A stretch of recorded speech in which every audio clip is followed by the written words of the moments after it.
Good afternoon, everybody, and welcome to Art 192, Photoshop/digital imaging for the fall semester 2021. Today, I wanted to introduce the new neural filters that have been added to Photoshop. They are easy to use. Sometimes they work wonderfully, depending on the photographs that you choose. Sometimes they work abysmally. They work horribly. They're abysmal. So because they are easy to use, they are definitely worth trying. And if they work, great. If they don't, then they don't. So I have several examples to show you. Then in addition to that, when I'm done with my demonstration, I will stop recording and we will watch begin watching another video on retouching, restoring photographs by the same person that we watched before. I can't remember his name. Let's see what I have here. Where is he? What did I do?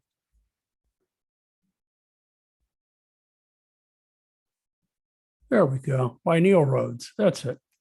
Okay. So anyway, to get started, what I have here in front of you is a rendering that I did of my virtual gallery. And as you can see, the lens that I used to render it makes everything in focus from the foreground all the way to the background. What if I wanted to change part of that and make everything behind this guy here out of focus? Well, I could go in and I could create a mask and I could apply blur to it. Okay, but that's not what I need to do anymore.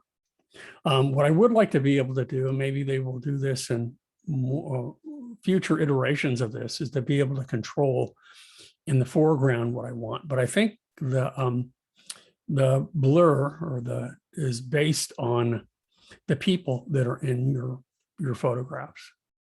So to use them, you simply go to, you got to make sure that you have a brand new layer selected. That's duplicate, and because it is a permanent change. It's not one that's easily rectified once you've committed to it. So you go to filter, and we go to neural filters, and a window should pop up. So for all of you who are currently subscribing to Adobe software, and you have downloaded the current 2022 version, what we can do is we can look at depth blur right here. So I'm going to click on this, and I'm going to go ahead and I'm going to add it. Then over to the left or to the right here, you'll see that it's processing on the device. So sometimes it can take a few minutes. I have already done some of these, but what we can do is under depth blur here. Let's make sure that I don't have any others selected. Let me cancel this just to be sure. Yeah, when I wanted to do it, it's worked beautifully. And now, because I'm online with all of you, it's sluggish. So let's try again. Let's go to filter. Let's go to neural filters. Bring it up. The only way out of this, it would be for me to quit Photoshop and start again. So I just might do that. You know what? I'm going to do that. So I'm going to quit Photoshop, force quit, and I'm going to pause the recording real quick here. So what I had to do, because many of the filters, the neural filters, the operations take place in the cloud, it can go quickly or very slowly depending on your internet connection. So I quit and I restarted Photoshop in the hopes that everything would go a little bit more smoothly. So I'm going to go to filter, and it doesn't have anything for me. Let me select the right layer. Let's try again.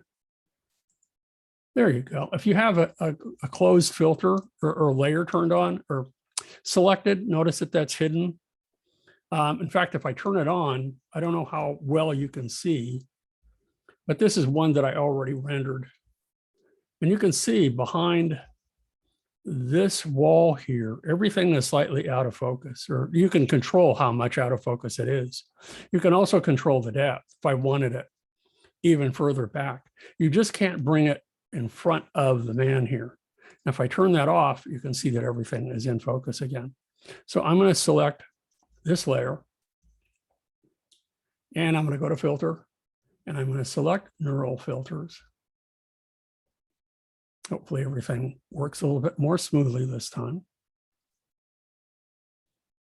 Not being terribly optimistic about it. We'll see.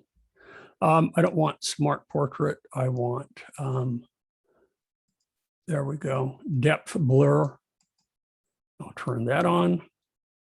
So we can, you know, if you want to focus the subject, you can. We can turn that off and let's try something a little different. Now we can control the depth. So if I want to, you know, really go all the way back, it will blur those areas. And then the facial, you know, focal image or focal range, I should say, I can control that now. So let's go ahead and do that. And then the blur strength, I can control that. So the focal distance, I'm going to bring it much closer just so you can see. Okay. And let's see if it catches up. Yeah, see, it's processing on device. So because it's not processing it in the cloud, my device, because it's connected to all of you, still it's taking up precious memory. So while it's working, hopefully it doesn't take too long. This is normally one of the faster filters, but if I cancel it, I think we might have some issues here. So it is making a little bit of progress.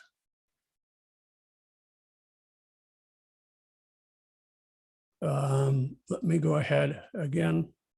There we go. So now you can see he is, because I said, focus subject, then I unchecked that. Now you can see that it is clearly blurring even him. And I added quite a bit of blur strength to that to prove my point. So I'll go ahead and I'm going to uncheck.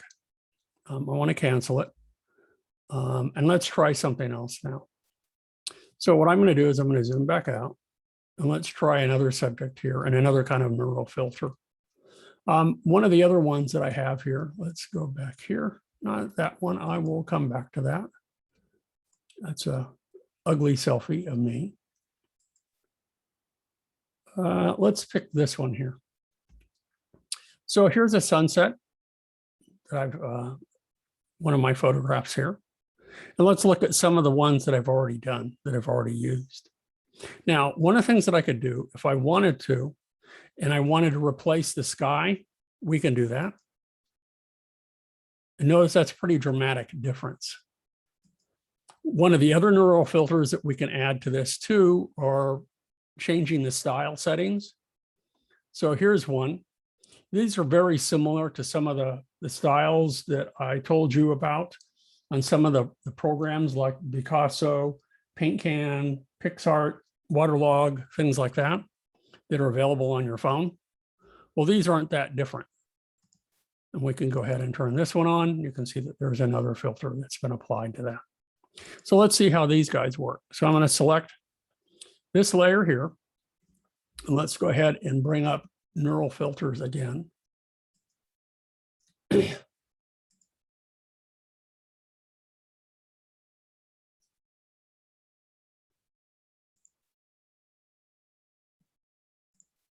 And this time, what I want to do is I'm going to select landscape mixer.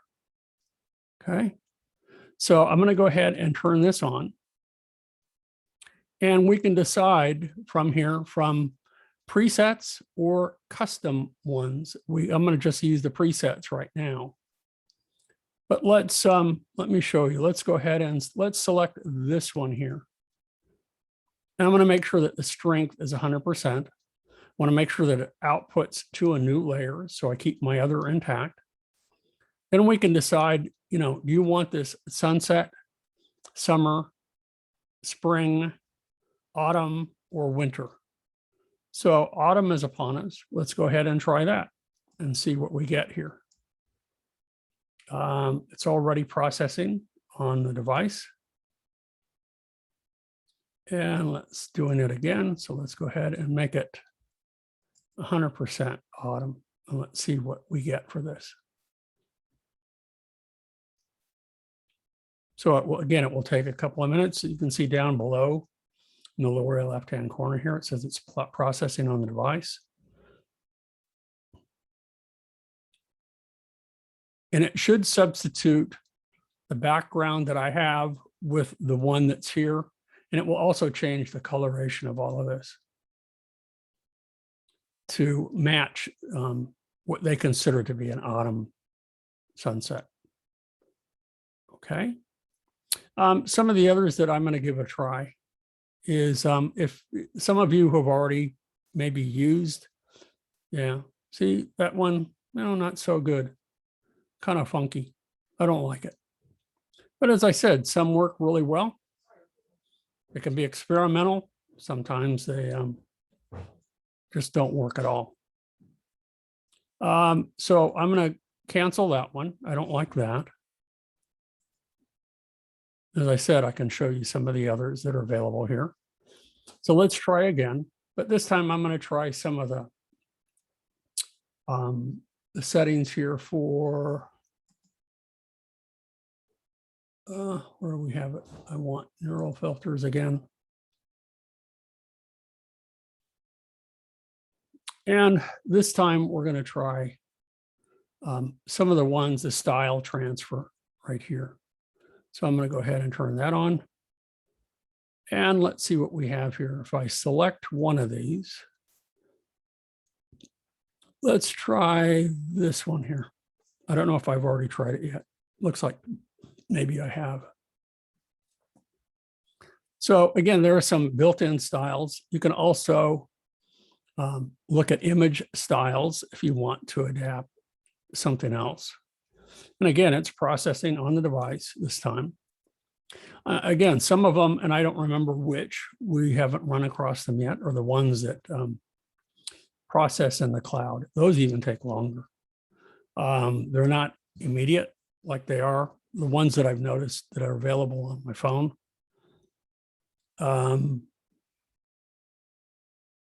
So, it's taking too long. So we'll come back to it later and we'll try something different. So anyway, those are some that are worth looking at. There's one where I switch backgrounds and sunsets, and just by clicking on it, the filter, it applies it. The same with the ones that I was just trying to use for the style filters. Okay, so that's that one. Now let's go ahead and let's look at this one. Now this one happens to be me. Okay, now this is one that I have, selfie that I took. Not a terribly flattering one, but just the same. Let's go ahead and some corrections that you can make. Now this is where things can really get mucked up. I'm going to go back to filter, and I'm going to go back to neural filters, and we're going to try a different one this time. There are a couple of them that are worth trying. Again, it's just taking a while to even load them right now. That's not good, because it loads them again from the cloud. It's not, I don't believe it's loaded. They're loading them from my computer. So we'll try again.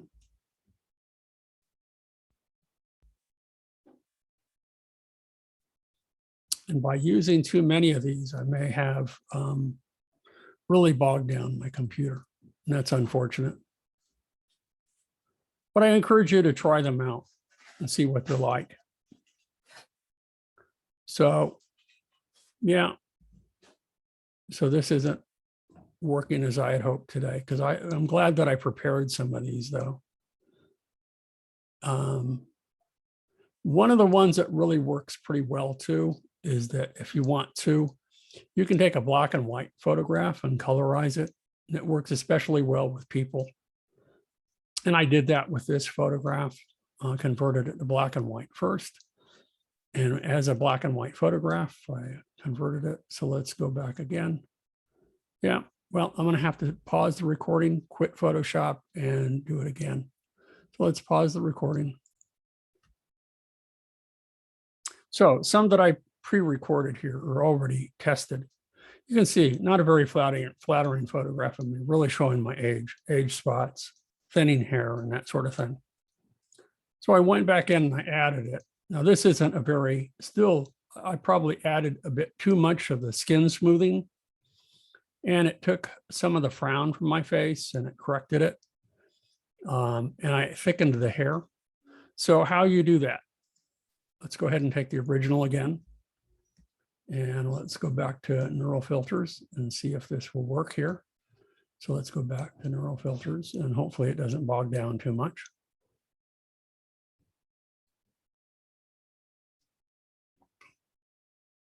And if it does, then I'm just going to call it quits for today. Well, there we go. It's opening up. Well, the first one here is skin smoothing. So if you want to blur the skin, you can, and output it to a new layer. Okay. So that's what that does. Now watch, if I crank it all the way up, that will blur. And if I want to really increase the smoothing, I mean, you can really distort these incredibly. And they look horrible when you really exceed the normal limits with these. Okay, so that doesn't look so swift. So I'm going to go ahead and reset this. I'll go back to here. I'll just say just a little bit of smoothness and just a little bit of blur. Okay. Leave it pretty normal. But then we also have something down here called Smart Portrait. It can actually apply a smile to your face. It can do a variety of things here. This is where it can, where it says happiness. Now let me see if I can't crank this way up, and it really looks kind of scary when I do that. So it's going through the process in the cloud. See, this one is processing it in the cloud because these are in beta. Maybe that's why. The other one, facial age. If you want to look older, younger, you can. Hair thickness, we can go ahead and we can make my hair a little bit thicker. You can also change the eye direction. So if I want my eyes to turn to the right, I can do that. So let's go ahead and just add these two. Let's really crank it up and see how distorted this really, really looks. I'm just going to let it go here. And did I turn the... Yeah, I turned it back on. Sometimes I forget to turn the... Yeah, there we go. So now the eye direction did not change. So let's go ahead and change it the other way. And you should be able to see a shift in the eye. And the smile looks really phony on me. Now the eye direction should shift from left to right. And it was working earlier for me. So next time we'll go ahead and we'll give that a try. Yeah, there it goes. Just one eye went over just a little bit. And you can see now the happiness filter. Oh, that looks horrible. But I'm going to keep it for a while. Let's see if it's still working here.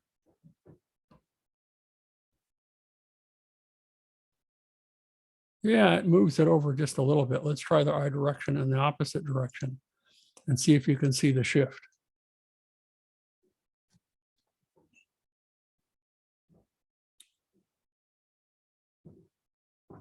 So there are a variety of them that are worth looking into. So I'm going to go ahead and cancel this one. And let's go back again and let's look. Remember, this is the one that I really doctored and makes me look younger, but it looks like I have a lot of makeup on or something. It looks pretty phony.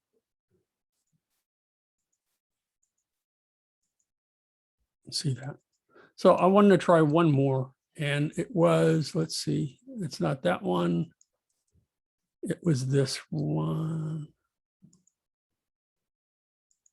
Try. Okay, let's try this one again. Oh, this one, there we go. So the one that I had here, if I turn on the black and white image, this is what it looked like. And then when I turned on the colorization, it simply added color back in, and it looks almost a perfect match to it. Okay. Another option would be too, is that if you created an image with a layer mask, and I added to that layer mask a background, like I have here, that sunset, and I want to make sure that the skin tones match the background.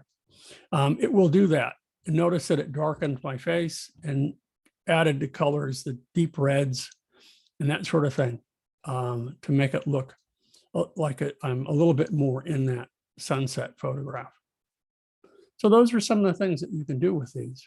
And again, hopefully, depending on the kind of computer you have, depending on the connection that you have, you know, how good your connection is to the internet, will determine how well these work. And again, some of them are in beta, so they're not perfect. They have not refined them. What they've decided to do, as I said, is they've taken what you have seen in many of the apps that are available for phones. Okay, you know, the tune-up ones to be able to tune up your face and that sort of thing.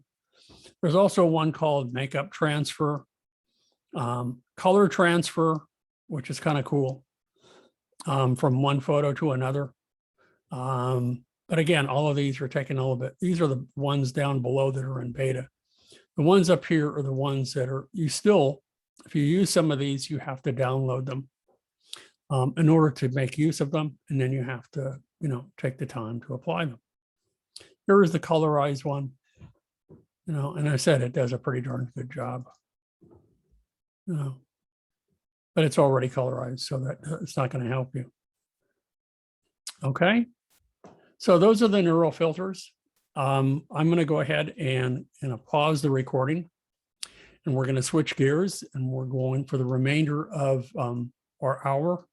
We're going to start watching another video on retouching, restoring photographs. It's really why Photoshop was created initially, was to retouch, restore, and over the years, it's just become so much more. Okay, you can do a whole lot with it. Like the image that's due from you this week, digital painting. It was never intended to do that. Digital illustrations, to design one sheets, ads, that sort of thing. Manipulate type, that was really not its intended purpose. It was to retouch photographs. So if you can retouch and restore a photograph effectively, I think you've really mastered the tools well in Photoshop, and you can do just about anything. It's not necessarily what I consider fun. It's not, but you know, there are people who enjoy doing that. And it is, I think, rewarding sometimes when you have a photograph that needs to be restored or needs some doctoring, and you understand how to do that, and you do a good job. It is really pretty nice. You have a good feeling when you're done with that. So I'm going to switch gears here. I'm going to switch to over here. The one, photo restoration techniques, recreating missing pieces is what I'm going to show you. So I'm going to go ahead and I'm going to pause the recording.